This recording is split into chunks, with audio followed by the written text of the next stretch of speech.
Emiliano Zapata Salazar nació en Anenecuilco, municipio de Villa de Ayala, Morelos, el 8 de agosto de 1879, día de San Emiliano.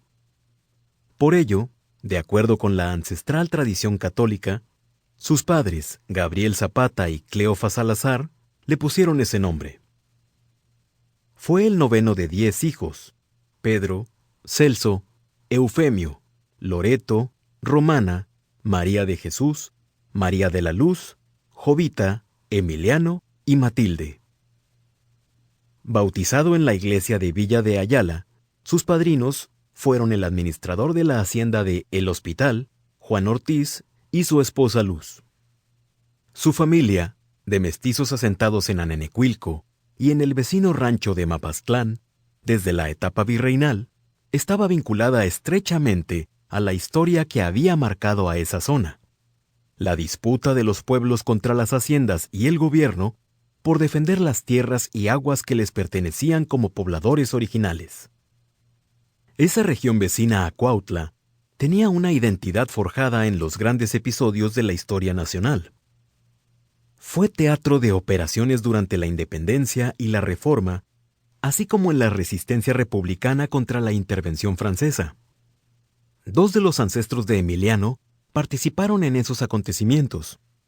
Su abuelo materno, José Salazar, fue parte del ejército insurgente del cura José María Morelos y participó en el sitio de Cuautla. Sus tíos José y Cristino fueron soldados de la República Liberal en la Guerra de Reforma y en la lucha contra el imperio de Maximiliano. La región de Cuautla fue un bastión de las gestas insurgentes y liberales decimonónicas. Sus habitantes, incluidos los del pueblo de Zapata, se sentían parte de la nación mexicana y habían participado, modestamente, desde su historia local en su construcción. El eje de la historia de Anenecuilco, como el de la mayoría de los pueblos de Morelos, era la tierra. Alrededor de la defensa de la tierra se construyó su identidad, una identidad colectiva que mantuvieron desde sus orígenes y que aún perdura. La familia de Emiliano, cuyo padre había sido jornalero de la cercana hacienda de Mapastlán, vivía de cultivar la tierra de Anenecuilco y de vender caballos y ganado.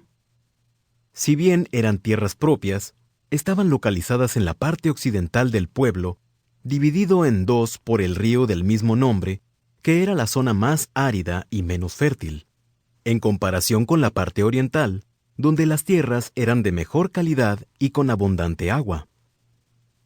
Desde niño, Emiliano, quien ayudaba a sus padres en las faenas domésticas acarreando leña y comida para los animales, se apasionó por los caballos y aprendió a montarlos y criarlos, afición que le dio prestigio local y lo acompañó el resto de su vida.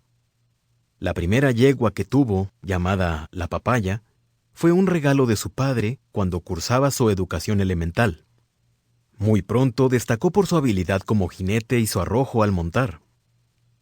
Otro importante aprendizaje temprano fue el uso de las armas, parte de la cultura popular de los lugareños desde tiempos ancestrales, necesaria para la cacería y para defenderse, asociada a la historia local como una tradición de los pueblos inmersos en una geografía que fue centro de operaciones bélicas en las grandes coyunturas que definieron la historia nacional desde la independencia. Como el resto de los niños de su pueblo, Emiliano cursó la educación elemental, combinándola con las faenas agrícolas de su familia. En la escuela de Anenecuilco, anexa a la iglesia, aprendió, además del catecismo, español, aritmética e historia patria del profesor Emilio Vara, quien había participado en la Guerra de Reforma y contra la intervención francesa. Fue ahí donde aprendió la limpia y elegante caligrafía que se aprecia en la firma de Emiliano Zapata como general en jefe del Ejército Libertador del Sur y Centro, en quien se convertiría años después. La escuela a la que asistió Zapata había sido fundada pocos años antes, en 1872, bajo el impulso del gobernador Francisco Leiva, quien había hecho obligatoria la enseñanza primaria. La escuela tenía un único salón donde tomaban clase más de 20 niños de diversas edades y niveles.